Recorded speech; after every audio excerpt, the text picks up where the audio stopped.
It was good, y'all. It's your boy JD6 here. I'm with my man. Shout out to KC Sports Authority. Make sure y'all go check that podcast out, man. You heard the man.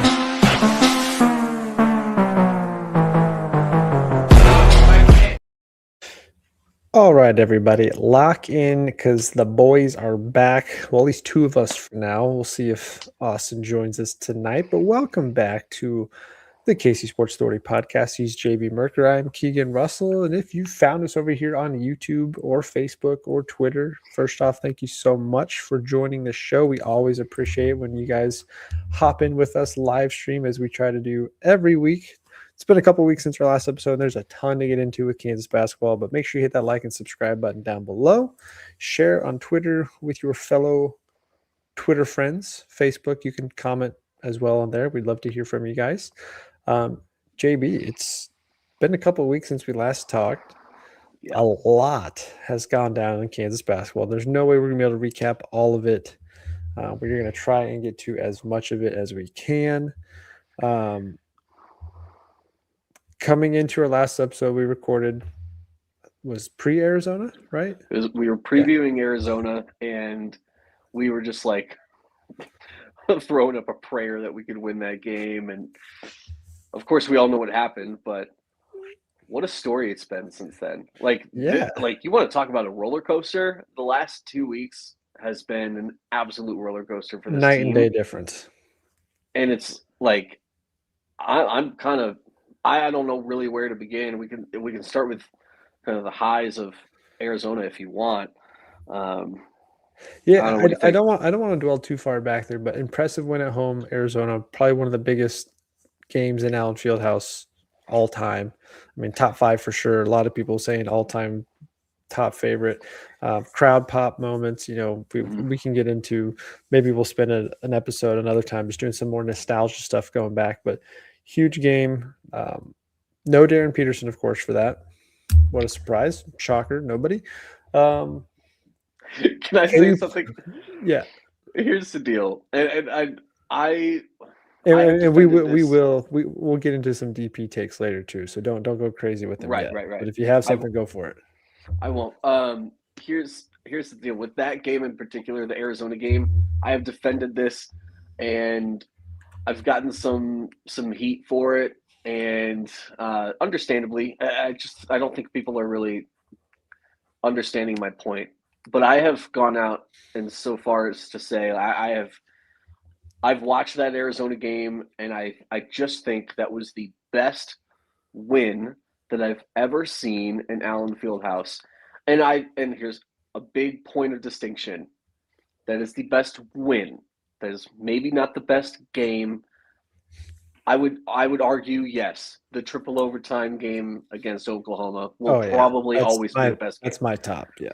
And if it's a 1A, 1B, and because of the rivalry, of course you always want to point to before Mizzou left the Big 12 and that final game, the Thomas Robinson block, the decibel-breaking block that will forever live in KU history.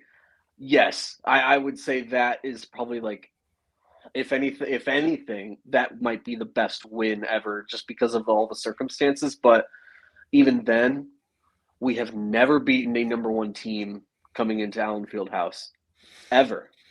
And we did it against Arizona. And they've even lost again since then, but I don't want to take away from Arizona. That is they had a super impressive win this weekend against Houston without Koa Pete, a Houston team that's now lost 2 straight coming into Lawrence tomorrow night for Big Mondays. We're of course going to get into that too. We will. I think that was the best win because when you look at it, yes, it was the first time that we ever beat a number 1 overall team in Allen Fieldhouse. It was a strong number 1 overall team, an undefeated at the time number 1 overall team. And when you look at it, man, I mean, the optics of it are great. And then you add on the fact that we didn't have Darryn Peterson for that game. It was like mind-blowing. And I remember we were all panicking. We all know what happened with that and the text gate and everything that was going on with Darryn Peterson in that game. But for us to win without him and prove that we can win without him, against the number one undefeated team in the nation. It was the best win ever that I've seen in Allen Fieldhouse, and might be the best win ever, period. I don't know how we could top it, because, I mean, unless we were just some unranked team 20 years in the future and we beat an undefeated number one overall team. And I don't know how we ever top that, and I don't know how it Kansas was is ever definitely a very impressive win for It was. sure. And I think it was, to me, it was the game that really grabbed the national media's attention at a stronger level, not just about this team, but the whole Darryn Peterson situation, of course, as we get into. But so yeah, you had the impressive win there.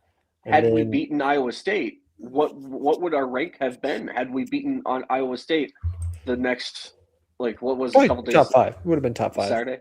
Yeah, I mean, we probably would have been number 5 in the nation. Maybe 4. We would have probably worked our way onto the 1 seed line. Leading the Big 12 race. We would have been on top of the world, but we knew that we were probably going to lose that game. And of course, we got blown out against Iowa State on the road. So, which everybody saw that coming up. I mean, we were all saying, "Oh, there he is, Austin. What's up?" Austin against Iowa State. Hold on, we gotta change our.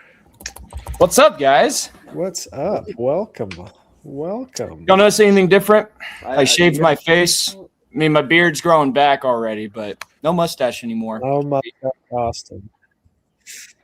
Where are you guys at? I was watching a little bit the past couple of minutes, but we're trying not to spend too much time in the past, but just kind of quick, since we haven't had an episode in a couple weeks. We're just doing the quick recap of the last 2 weeks. We're just getting into Iowa State and how. Everybody saw that coming a mile away. Yeah, I saw it coming too. I mean, it was pretty predictable. I thought Kansas would go in there and play pretty well, but things didn't really start out bad. But man, coming in towards the end of the first half, and then coming out of the second half, they just hit every single shot. DP looked not good at all, and I know he still played, over half the game, which was nice to see.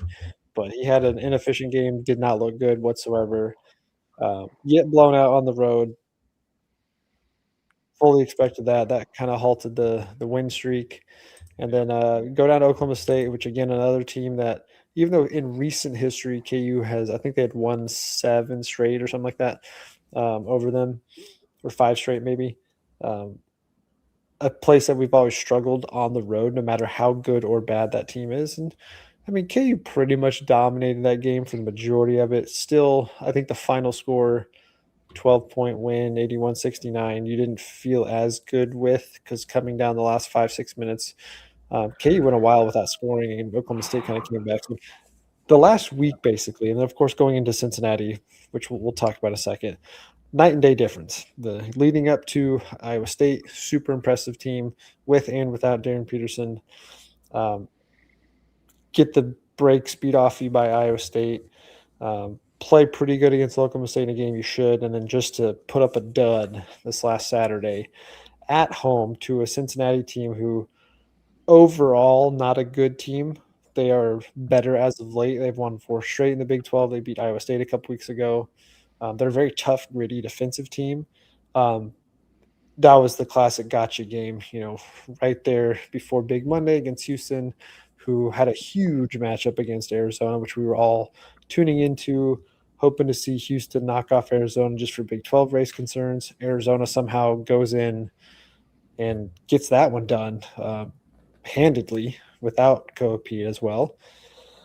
So it was a complete look-ahead game. So I want to talk about that game and get your guys' take on that, because my question is this the worst home loss since when? Last year, TCU blows us out. You got the Texas blowout in 2021 at home. Different kind of game, but the way we just crippled and fell apart in the second half and let Cincinnati just spank us down the stretch, like that's got to be one of the worst home losses in the Big 12 era for sure. I mean, I said, I've been to some pretty bad games the last, 3 or 4 years, but the game that I watched Saturday was worse than how those games kind of unfolded. Just because, Cincinnati's 14-12. They had no business coming into Allen Fieldhouse and embarrassing us like that. But we just weren't ready to play, and we were soft. And I know, JB, we were talking off air. I was at work, so I didn't get to watch most of the game. I had to kind of rely on the game cast on my phone and saw bits and pieces. And JB, I know, also missed most of it. But JB blowout in the second half, where Darryn Peterson plays the whole game. So if you want to take a positive away, hey, he plays 32 minutes, has one of his most inefficient, worst games in a Kansas uniform so far. Flory still had a pretty solid game and has looked the part. But where do you put this 84-68 loss as far as stacking up against previous losses at home? It's difficult because I feel like coming into the season, we knew that we were not really in a position to win the Big 12. We were picked to finish 5th, and leading up to this game, even with the Iowa State loss, we were in a position to, hey, if we win out, we win the Big 12, and it wasn't out of the realm of possibility because we had already beaten Arizona. We have a big Monday matchup coming up against Houston, and we do pretty well on Mondays. I'll just say that. 39-0. 40 now. Yeah. Oh yeah. Is it 40? It's 40 now. I think so. I thought it was 38-0 last week, and then the graphics are all out there on Twitter, where it says 40-0, which is pretty cool. But do I think we're gonna beat Houston? I don't know. Save the Big 12 race talk for a little. We'll get into that. But just as far as compared against other losses, this one stings the most because of the buildup to it, knowing that we were going to finish probably 5th, but no, like here we are, we're surging, we're winning games that we didn't expect to win, and we had a legitimate chance to win the Big 12, and now that feels like I think it's because I hate to dip into the Big 12 talk, but I think it stings the most, and it's probably the worst loss that we've had in the last 5 years at home, minimum. I think I'd take away last year's TCU loss because we just knew that team was going nowhere fast. Yeah, this team actually better expectations, better team all around, had been playing really well. So I think I'm with you there. I don't know if I would call this it's not a season derailer because they could obviously bounce back. Oh, I think it is. Tomorrow night's a perfect bounce back spot. But just the overall way, Melvin Council had one of his worst games, 3 of 13 from the floor. Peterson plays most of the game in a game that clearly we were completely out of. So the fact that he played most of the game, we're going to talk about that because his whole minutes and playing time, I still have no idea why he plays a lot in games that we have no chance of winning, but then he can't play in games that we have it, and it doesn't make sense. But he was inefficient, had his worst shooting, 7 of 17 from the floor, 1 of 7 from 3. Trey White, another stinker, still scored double figures, but was, I think, 3 of 9 from the floor. Flory, good game, 18 points, 12 rebounds, 8 for 10 from the floor.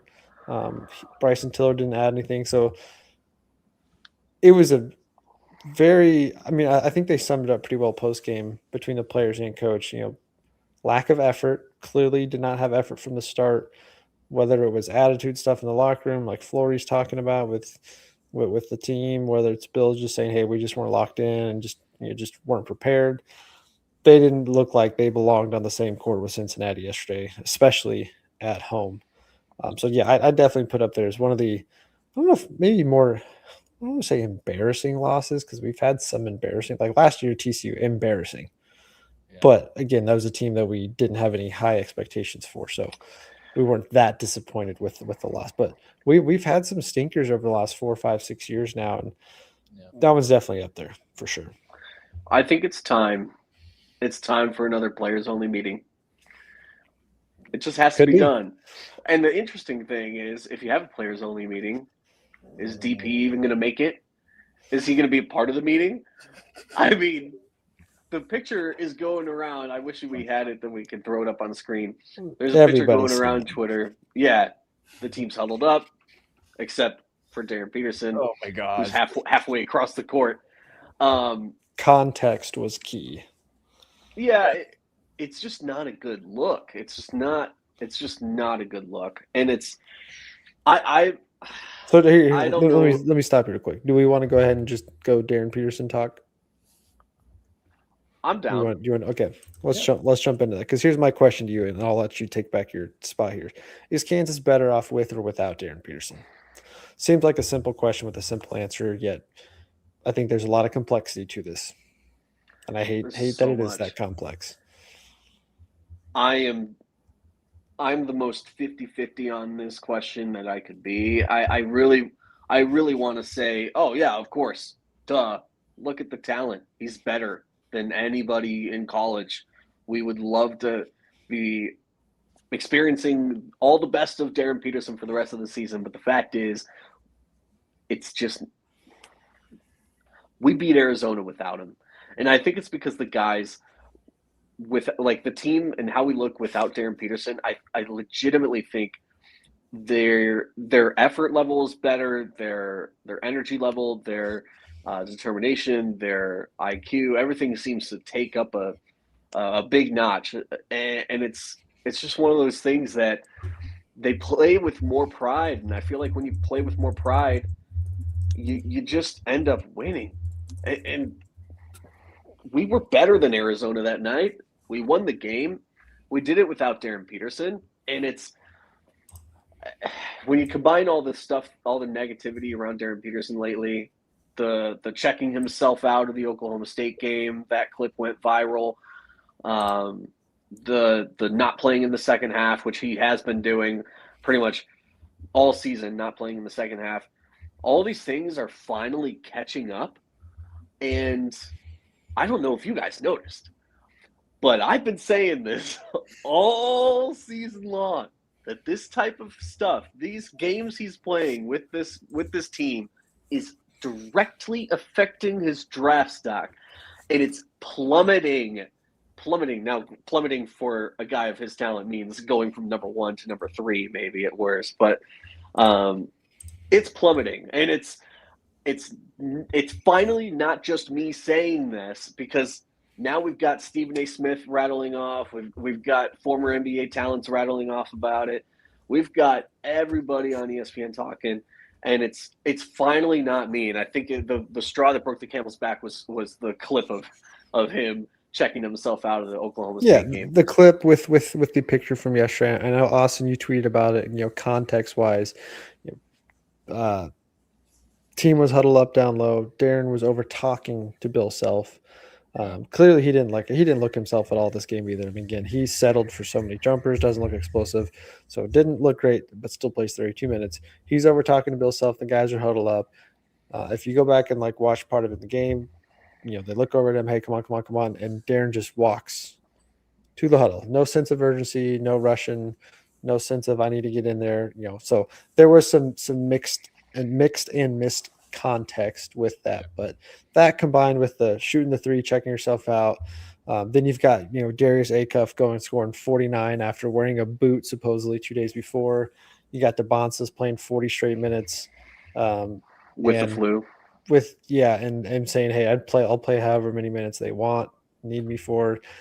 Just the optics of it, the visual optics just look bad. I think the frustration from the fan base level, the frustration from the national media, it's starting to spill over to where it's getting noticed at a. It's costing us games. Very is high what level. It's doing. It's costing us games, Keegan. It's costing us the Big 12 title race, because we should have won that game. We should have won that game. We would have been able to win that game. We would have been able to beat Houston. We would have been, going against Arizona soon. And then had we won that game, it's like, oh my God, we're going to win the Big 12. Now it's just not happening. And I'm trying not to get too rattled up, but I'm just over this kid, man. I a couple weeks ago, I was like, man, sign me up for the Darryn Peterson apology form. I'm going to sign it. I'm going to write it out. And then he just goes straight back. He would have to have 5 solid games in a row, playing the whole game and everything for me to maybe consider doing an apology for him. But he can't just continue to do great for one game and then go right back to his antics. I'm over it. I'm over him. I'm sick of Darryn Peterson. I hate the guy right now. He's now. the most half 1 foot in, 1 foot out guy I've seen. And I mean, we can get into, I mean, I told you guys, I have a take I'm going to throw at you here in a few minutes about it. We've just never seen anything like this before. There's no, like, I think I saw somebody else talking about Jalen Johnson a couple years ago with Duke, had a little bit of injuries during the season, and he just decides, at some point during the season just to shut it down. Instead of, being this half in, half out. I don't know if we're quite there yet, but it feels like we're about there. It just, like, I mean, you're getting to the point where national guys, Dick Vitale, everybody loves Dick Vitale. Sometimes a divorce is good for everyone involved, and I firmly believe that needs to happen now. KU Hoops. The Darryn Peterson soap opera needs to end. Has to be a nightmare for all involved. So sad as Darren's talent is off the charts. And I think we do have to look at things not necessarily from Darren's perspective, but like he is a 19-year-old kid surrounded by a group of people that clearly just either don't have his best interest at heart or don't know how to execute the game plan of what they need to get him to the next level. KU is a pit stop for him. Kansas needs Darryn Peterson far more than Darren needs Kansas. That's been evident. But just the whole way this is played out, week after week, like this reminds me, completely different situation, but it reminds me of the Eric Berry with the Chiefs. He's day to day. That man was day to day for like 6 months, 7 months, 5 months, somewhere in there, where it was just nonstop day. There was just no update. There was no, hey, he's working out, he's getting right, comes out for warmups. I can't go. Like, it doesn't make any sense. We see all the things on the sideline where he goes out, sits back, is comfortable talking with his teammates, puts his stupid heating pads on, no sense of urgency to get back in the game, no work being done. Oklahoma State game was the first time I saw anything about him getting treatment on the sideline. He was riding the freaking stationary bike for a brief moment. But this kid, he's gotten a lot of flack, rightfully so, and I think it's really more on his camp than it is him that should be getting all of it. So I do feel bad for him from that sense, because he's going to go and be a superstar potentially at the next level. And he, in reality, does not care about the narrative of this right now, because it's not going to impact him. He's going to go make plenty of money next year in the NBA. But as a college basketball fan, as a sports fan, it doesn't look good, especially when you see, different sport, but the Olympics going on, and you see Jack Hughes getting his teeth smashed in to win gold for Team USA earlier today. Yeah.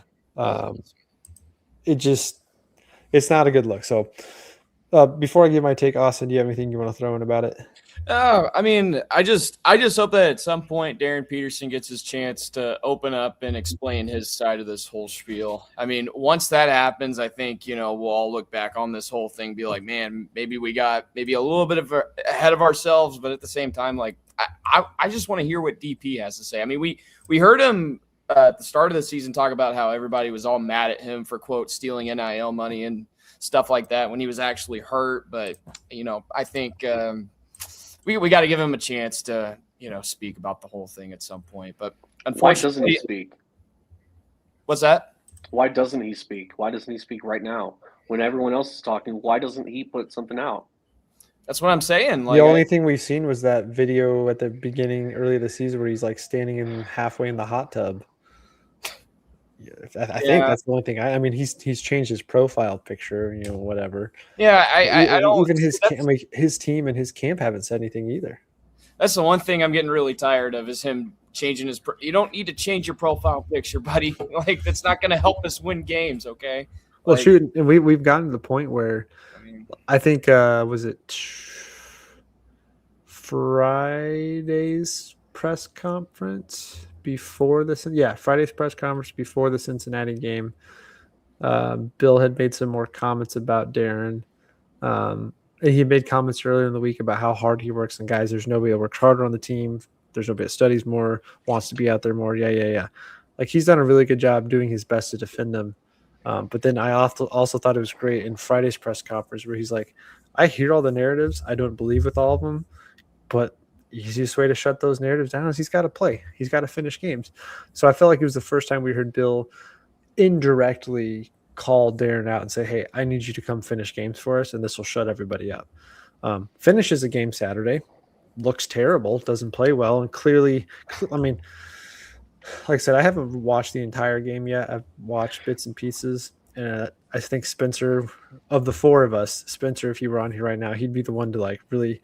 He's done a good job of breaking down in our group chat of guys. He's not moving the same way he has in these games. So clearly something's still going on with him physically, and that's still a problem. How does a 19-year-old kid have this many issues? But the way Bill Self talked about it Friday, post-game conversations yesterday, he's about, to me, he seems like he's at his wit's end of there's nothing left that I can say to you guys to believe that these are all coincidences, and there's nothing I can say that's going to change the situation for him and his camp. When he plays, he's going to play. When he doesn't, he doesn't. We've moved on as a team. If he doesn't play, we know how to play without him now.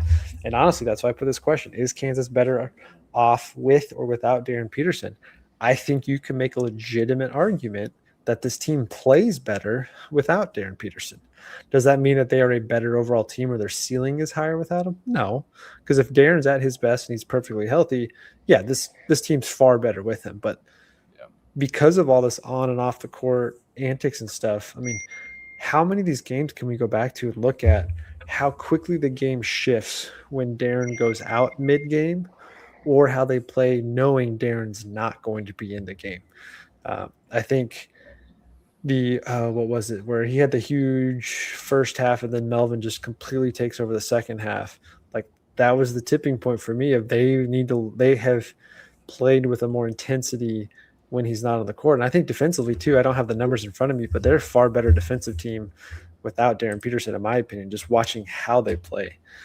So I think there's a good case there. Obviously, if he's 100% healthy or even close to 100%, he's moving well, far better with him, 100%. But if he's not going to be playing at a quality level, I think of last week he had a play where lazy pass, steal, they get a steal, and Darren's flat-footed and jogging back down the court, not hustling. They're getting outpaced. So like just some of those small things to me, I don't know if it suggests his character of how much he wants it. I've argued with you guys off air that I don't think you can call him a winner because a winner figures out how to get out there and help his team. And it doesn't seem like, at least the optics don't seem like he's trying to do that. It's just totally bizarre. And our good friend Sully, they play better currently without because they haven't played enough with him. I think that's 100% true. But the team is 1,000 times better with him. Yeah, I think you're kind of saying the same thing I am there. If he's playing consistently and healthy, yeah, far better with him. But as a team, collectively, they play better without him for sure. And that's frustrating because you've got a world level talent, generational type talent, and for whatever reason, he can't get on the court consistently. So here's my take. I was thinking about this last week. I have tried to go around. I don't think many other podcasts have talked about it. I don't think the media's talked about it. Feels like we need a scapegoat. Feels like we need somebody to take the blame for Darren's situation. The health, the cramps, the muscle issues, the soft tissue injuries, whatever the case may be, somebody needs to take the blame. And Bill's obviously not to blame. Darryn doesn't want to take the blame. His camp's not going to take the blame. Everyone's trying to shove the blame elsewhere. So here's who I want to blame. And I feel bad saying this because I don't know the guy. I haven't heard anything negative about him, but nobody talks about him. But if there's one person who should have a direct connection to Darren's ability to physically play on and off the court, practice well throughout the week, shouldn't we be looking at their strength and conditioning coach? Yeah. Calling out Ramsey Najim. Maybe. Sorry that I'm throwing a dart out there and it's attacking you, but could you imagine this going down with Andrea Hootie in her time here? No, hell no. Do we ever have a player? I mean, think about Sharon Collins. Again, Sharon, I'm sorry that you're taking some heat from this. Everyone knows you are a Kansas legend. Top 5 point guard all time, probably in most everyone's mind. Sharon's biggest thing was conditioning, keeping his weight down, and all that in school. Tremendous athlete, star on the court, but he played bigger than he needed to because he couldn't, control some of that off the court. That's the only player I can think of the Bill Self era, while Andrea Hootie was the strength and conditioning coach, that couldn't figure out how to physically be what they needed to be to play consistently well. And Sharon still played. Like he never prevented him from playing. He just never got to peak performance like that, physically. What's going on, Ramsey? Like, what are you guys doing? Would love somebody to come out and talk about medical staff, whether it's him. I have no idea, but to me, it feels like that's a place to look. Your job is to get them ready physically in between games and prepare them. There's got to be something there. There's got to be something that you can point to, you can speak to, that you notice, you see. I don't know. It doesn't add up. And I know Darren's personal coach. I'm forgetting the guy's name. I think his name's Phil, Patrick or something like that. Starts with a P. Put out a couple posts the last couple of days, posted a video of the two of them working out, talking about how hard he works. And there's no client he's had that works harder. That's great. Somebody has to know what's going on with this kid physically, or it is completely mental. And all the things they say about him being this tough, basketball loving guy is just false, because he can't push through. And I don't understand. And then you throw into that, he plays 32 minutes at home against Cincinnati in a game that we pretty much were out of most of the game. And he plays 32 minutes and has his worst game, and Bill doesn't take him out. Now, it's not like you have many great options to go to in place of Darryn, but just the math ain't mathin'. I like to use that phrase a lot. The math ain't mathin'. Something's not adding up. I don't know where else to turn to now. So I'm throwing strength and conditioning under the bus here. It's your job to figure it out. Why haven't you figured out? Somebody do tests on, I don't know, do some tests on this kid. It's just maddening. So JB, I think I'm with you too, I'm about done with him. If he plays, great. If he doesn't, he doesn't. But I'm not even excited to watch him play anymore. And I hate that, because when he plays and he's playing well, my gosh, is he fantastic. But even last week, he scores 20 points in the first half. Most of that was just wide open threes or a semi-contested jumper. We haven't really seen him attack as much the last couple of weeks physically. So something's up, and I don't know what else to say about it anymore. It's just heartbreaking. It's heartbreaking. I think he has crushed the soul of this team in so many ways, and it's difficult, man. We have been treated to some terrible basketball over the last 2 years, watching DeJuan Harris try to run a team with Hunter Dickinson as well. They were the epitome, that the team the last 2 years was the epitome of terribly high expectations and terribly poor execution that just made us all want to rip our hair out of our heads. And This team, for a long stretch there, after the players only meeting, which is, again, flashback to what I said earlier, it's time for another one. For a long stretch, we had a tremendous energy about us. We were fun to watch. The last 2 years, again, it kind of killed my love for just watching KU basketball. And then this team is this team and Melvin Council and company, everyone is bringing us back.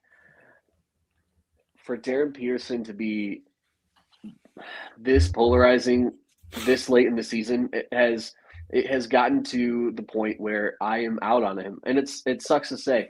Yeah, I know. I want to know, Adam Sullivan, if you're still watching. Oh, he is. He's we've been DMing back and forth. He's got some good stuff Sully, when we get Sully into Houston talk here in a minute.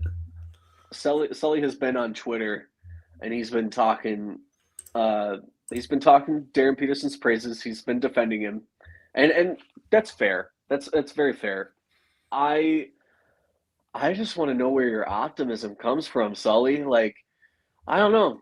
I just don't. I'm just at a point where I can't be optimistic about the kid anymore. Yeah, there's not enough evidence to suggest that he's going to be consistent down the stretch and provide anything more than what he has.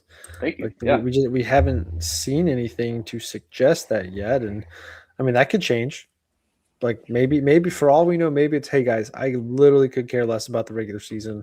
Once the games really truly matter, I'm locked in. Maybe that's the case. I hope that's the case, because at this But point, that also pisses you off more, doesn't it?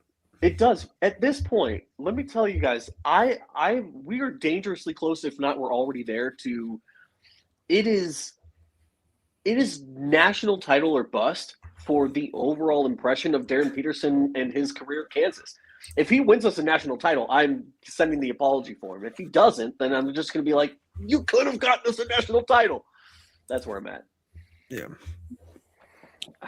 Austin, you got anything else on the DP talk for now? Well, I guess odds on him playing tomorrow night. I mean, I'm sure he'll play tomorrow. I don't know about, minutes in the second half. I mean, I guess we'll see. But I mean, look, for me, like, there's just been so many comments, so many conspiracies, so many things being said about it. And I'm just like, I said it a few days ago. I was like, I'm like mentally burnt out. Like, for me, like, I want the best for Darryn Peterson. I want to see him out there playing, and I want him to be healthy. If he's not healthy, then don't play. I mean, but he just turned 19 years old, and I get it. He's making money. We're living in a world where everybody's making millions of dollars playing college sports. I get it. But at the same time, like, you have to wonder, like, how this situation's weighing on him mentally. I mean, I'm sure it's affecting him as well. And I think the people in charge and the people around are the ones to blame. So. Sure. I think that's fair. It frustrates me that if the same situation was happening to other top athletes like himself, I feel like we've seen enough over the last couple of years that when a player is challenged like this and being called out nationally, there's a response, whether it's on their own social media or there's a response on the court in the game to shut all the haters down, to shut the talkers down.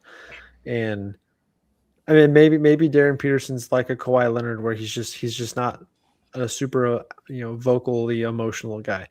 Saturday there were bits and moments throughout the game where like that instance where Darren's not in the huddle with them. He's over complaining with the refs, complaining with Bill Self about how they're defending him and not getting called for fouls. So like there's from frustration, but the fact that he pulls himself out of a game and there's nothing the rest of the game from him about wanting to get back in, it's like he's just content with not playing. And I've just never seen a top tier level athlete, a guy who's been compared to Dwayne Wade, to Kobe Bryant, a guy like that isn't fighting to get back in. DeBonsa goes out, he's fighting to get back in. Boozer goes out, he's fighting to get back in. He doesn't want to come out of the game. All these other top freshmen, the guys that are competing with him in the draft, we haven't seen Darius Acuff. We haven't seen this from anybody else before, and it's just mind-boggling. But yeah, I'm with you. Would love to see the best for him. I don't know how much more mentally fans can give attention to him. Like, if you're here, you're here, great, but I'm not going to spend my time planning. Like, I'm not planning for you anymore. If you show up, great. There'll be an extra seat at the table. We'll have another plate for you so you can fill it up. But I'm not expecting you to be here now. I'm not factoring you into my game plan. So I don't even know how Bill Self is coaching it. I was talking with somebody the other day, and we were going back and forth on this. And I was telling him, I was like, at the beginning of the season, I would have said the fact that Darryn Peterson is here is going to give Bill Self an extra couple of years, because he's going to be back to, I'm coaching some of the top talent in the world. I'm going to have fun doing this. Now I'm almost like, man, the Darryn Peterson saga, does that make Coach want to retire sooner because he can't? He's just so frustrated with the situation because he can't control that. He's like, this is too much. I don't want to do this anymore. I hope that's not the case, because he's got another star-studded class next year and has potential for another better one the following year. But yeah, that's where I'm at. I'm surprised. I was also thinking of this. I haven't done that much digging around, so maybe some book out there has it. But I think it'd be hilarious if you could start getting some prop bets on Darryn Peterson's minutes, total minutes for the game, minutes in the second half.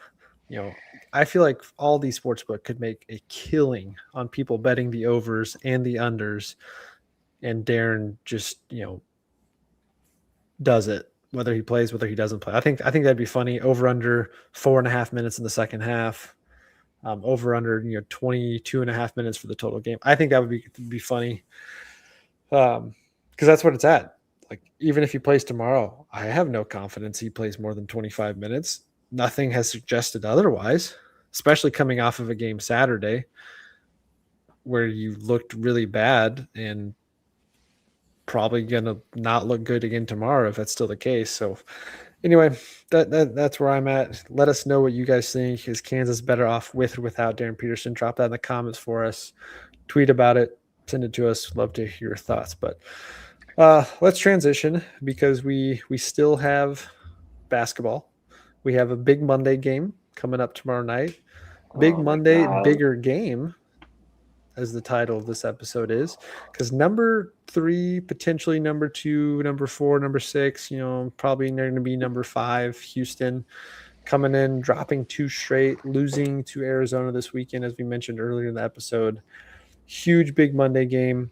Got some stats for you from our boy Sully, so I'll throw those up here because he's always got something. Houston hasn't lost 3 straight since 2017. Kelvin Sampson could be the first coach ever to win 2 games over Bill Self in Allen Fieldhouse. KU, of course, is 40-0 in Allen Fieldhouse on Big Monday under Bill Self, and Kansas has not lost back-to-back games in Allen Fieldhouse since 1988-89, which is honestly the most shocking stat on here to me, considering how bad we were last year. Last 2 years, how bad we were. KU's 138-24 following a loss in the Bill Self era. Wow, 40-0. That's impressive. But I didn't even think about that. There's not been a coach. We've won so much at home under Bill Self. We've become so accustomed to it that no coach has beaten Bill Self twice at home. Is it twice ever or twice in the same season? Well, we've been swept by Oklahoma State.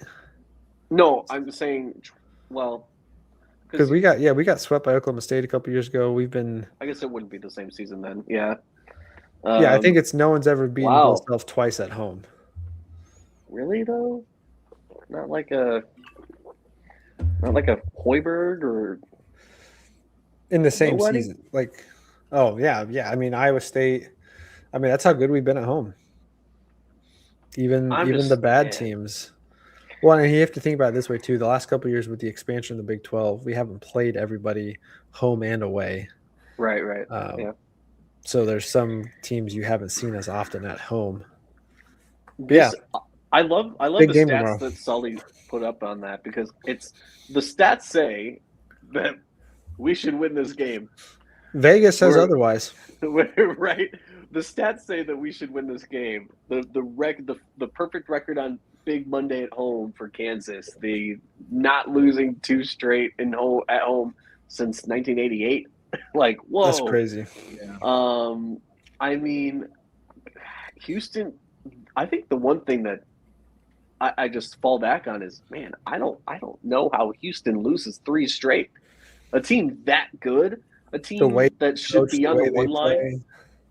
Man, I know. Fantastic coach. I was going to ask you guys this: with what we know now, of course, maybe this answer changes, but going into Arizona last week, huge game, biggest game potentially on paper in Allen Fieldhouse history.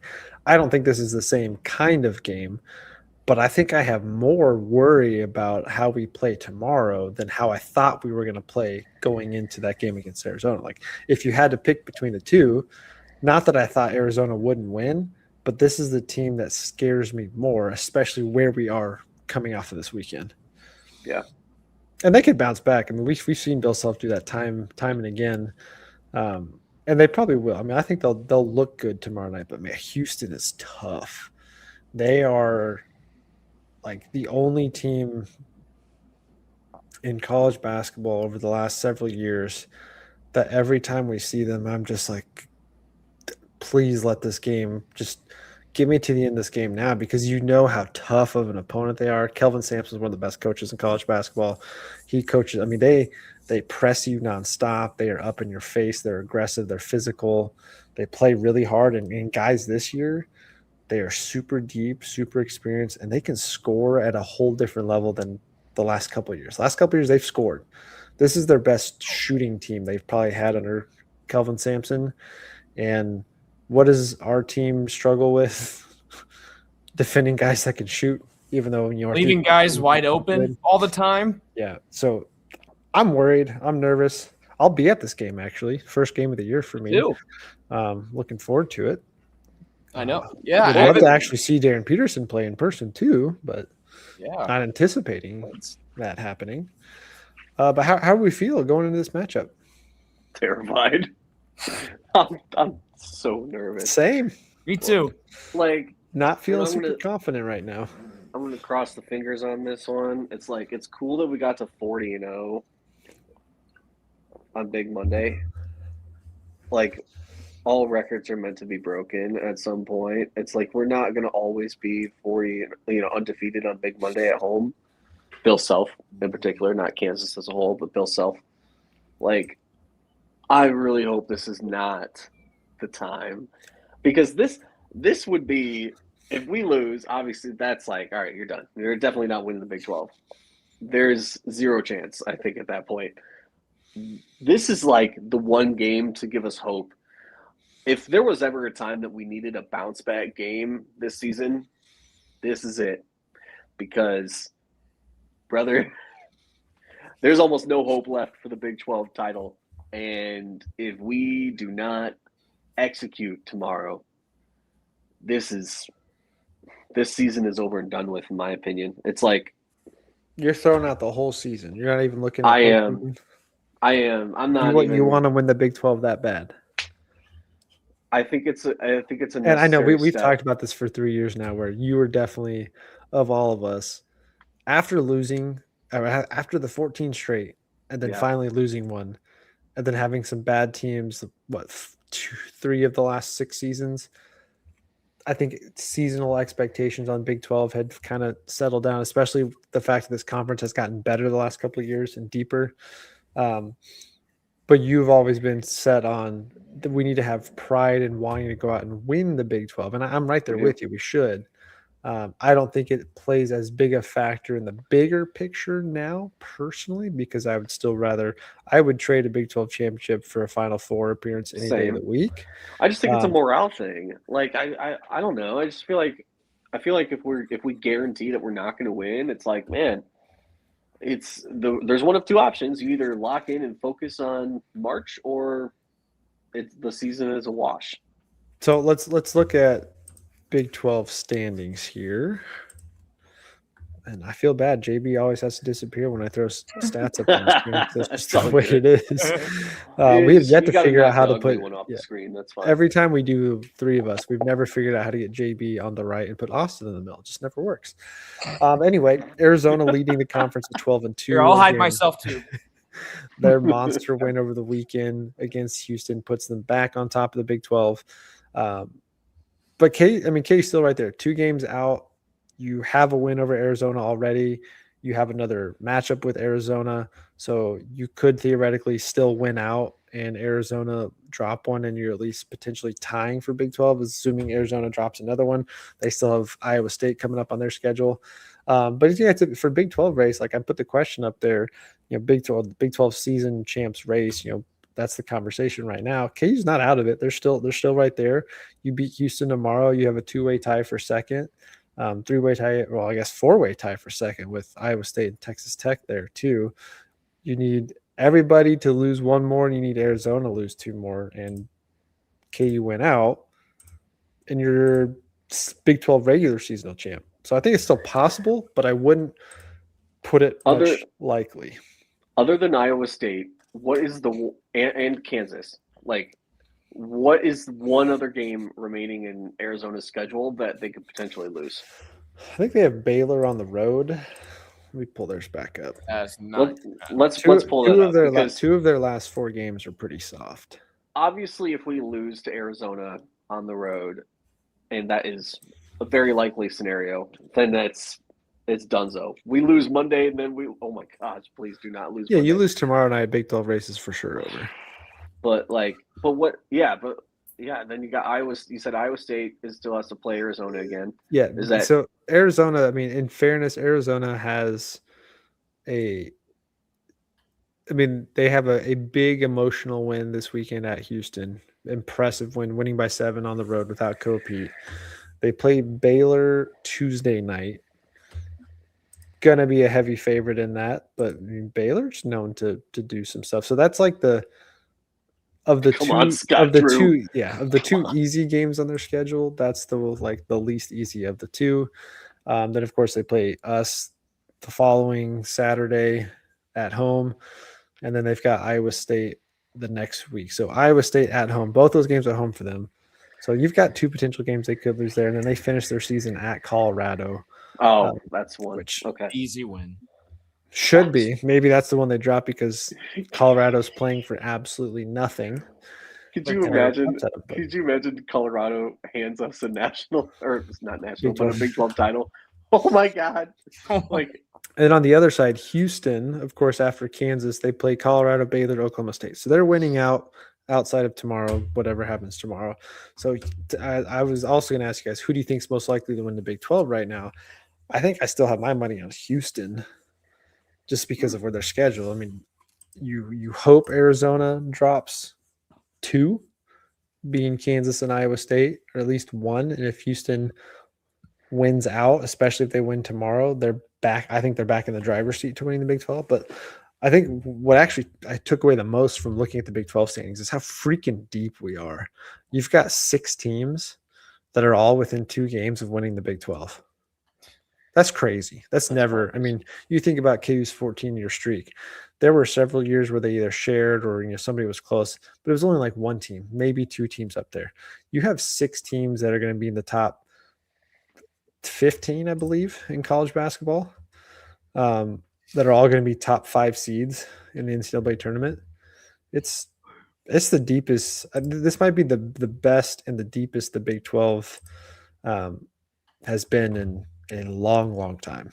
It's all the more reason for us to want to win the Big 12, you guys. I'm just saying, it's the thing. It's for the team. It's for the morale. It means a lot. This is our conference. I said this in one of our previous podcasts. We need to take back the Big 12. I'm tired of Houston coming in and running things. I'm tired of Arizona coming in and running things. No, man, the Big 12 is Kansas. We need to take this back. And the only way we're going to do it is continuing our streak on Monday nights at home. And it's going to take a tough road win at Arizona, and it's going to take Arizona losing to Iowa State.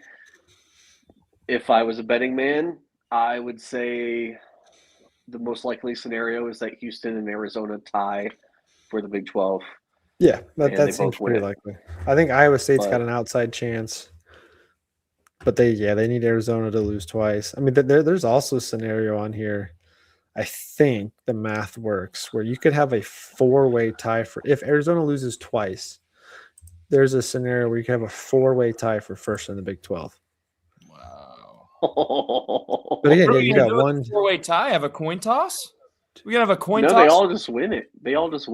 But I have a proposal. So dumb. Proposal time. Maybe before the Big 12 tournament, have those 4 teams play against each other in a little round robin tournament, and then you figure out the regular season champ, and then you go to the tournament. That'd be kind of stupid, but I'm just throwing that out there. Well, that's going to be that does give me an idea. So we'll pivot to this. Oh God, down the road, but we'll take a quick time on the Big 12 season race champ. I was thinking about this when it comes to NBA All-Star Weekend, how terrible it is. It's one of the worst All-Star Weekends I've ever seen. I could not follow it this year with the 17 different mini games they played, but Big 12 tournament weekend, we mix in a little bit of Big 12 All-Star challenge. They have a 3-point contest, dunk contest, maybe a little game of 21, 1v1 style, a little game of knockout. Every team picks their one guy out there, for some cash, NIL cash prizes or something. I think that'd be fun for the fans. I mean, the basketball is going to be fun in itself. It's probably going to be the best conference tournament, I think, just with how deep they are. But yeah, 6 teams ranked in the top 25. I think UCF is just outside the top 25, and they're playing really good.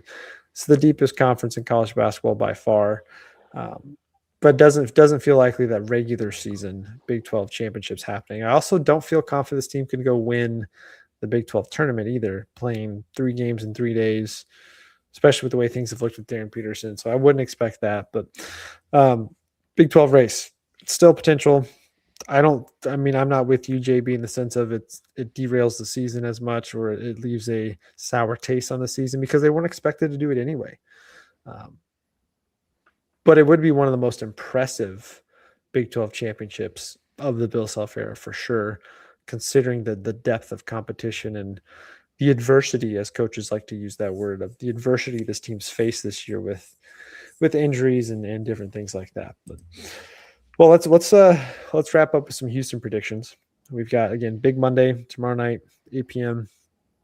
Top 5, top 6 Houston coming to town. We'll see what the rankings look like in the morning. KU might fall out of the top 10 because of how bad that loss was against Cincinnati. So you're probably looking at 6 versus 12, 6 versus 13 maybe. KU's a 1.5 to 2 point underdog at home. We know how that looked last week when that was the case. Houston a little banged up, coming off of a tough loss this weekend. Darryn Peterson still looks banged up. So we talked a little bit of how we feel about this game, but let's just finish off with predictions. What do you guys have? Or how you think this game's going to go? I'm going to go 79-77 Kansas. I posted a stat last night, and I noticed it on the broadcast yesterday. When we've scored 76 points or more, we're undefeated. So 14 out of our 20 wins that we've had so far, we scored 76 points or more. And then all 7 of the losses we've had, we've scored 75 points or less. So if we can just get to 75, then I'll probably feel really good about Kansas beating Houston Monday. So as far as my score prediction goes, though, I'm gonna rock with maybe I'm gonna go with an 81-77 type of game. It'll kind of be a little bit like the Arizona game, I'd imagine, but maybe not. Play out in the same exact way, obviously. Sure. I too think Kansas gets it done. No surprise that the 3 of us Kansas fans are going to pick Kansas to win at home in Allen Fieldhouse, where they're undefeated on Big Monday in the Bill Self era. And probably one of their, last week, probably one of the toughest Big Monday games ever.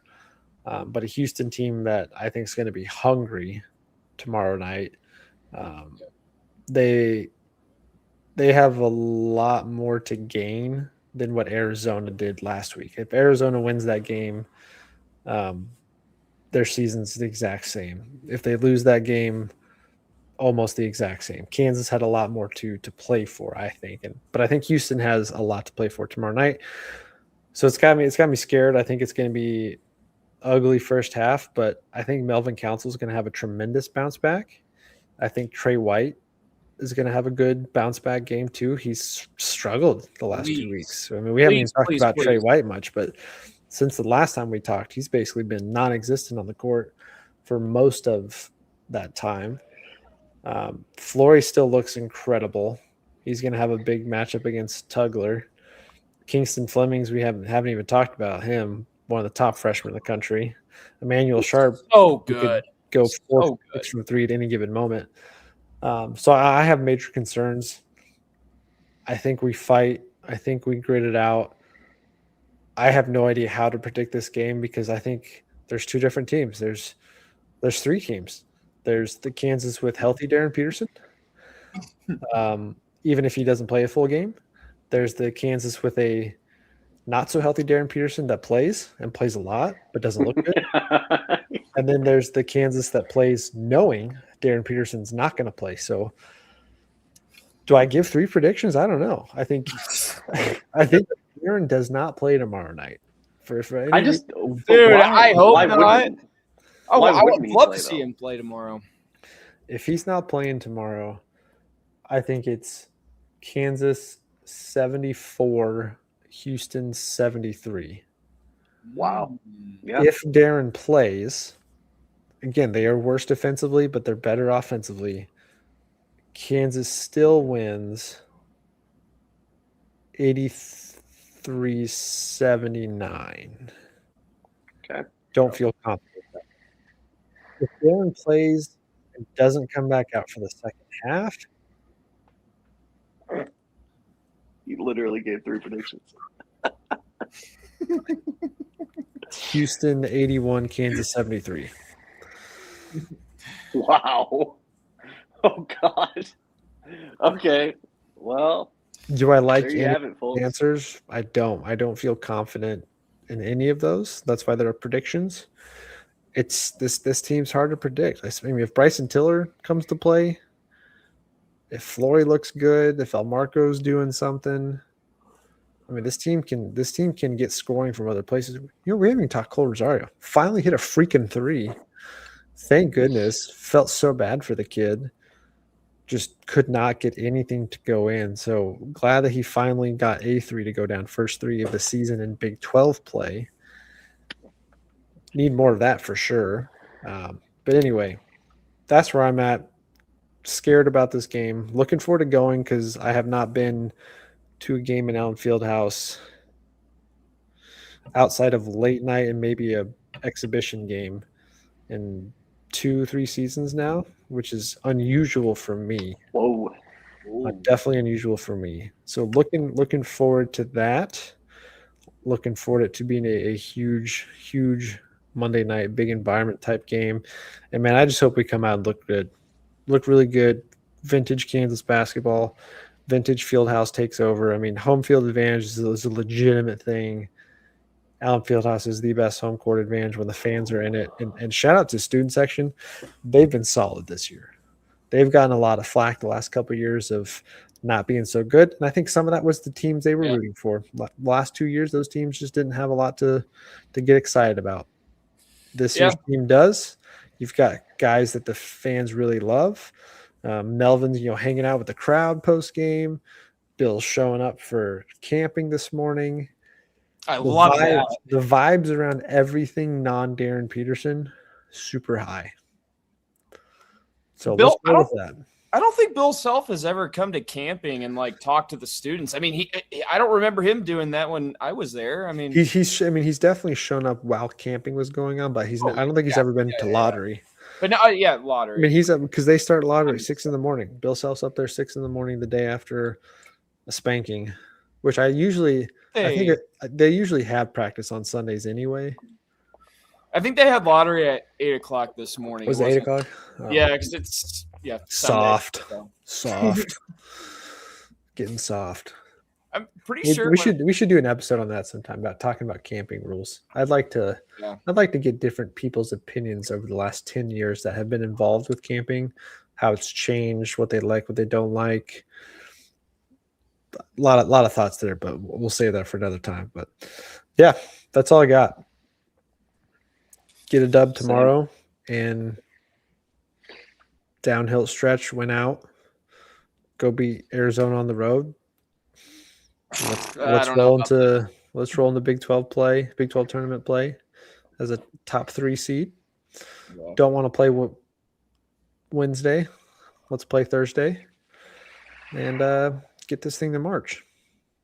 Let's do it. Good? Sound good to everybody? All right. Well, again, if you haven't done so yet, I don't know why you haven't. Hit that subscribe button below. Follow us, Twitter, Facebook, Instagram, TikTok at KCSA Pod. Share it with a friend. Leave a comment. Give us a thumbs up.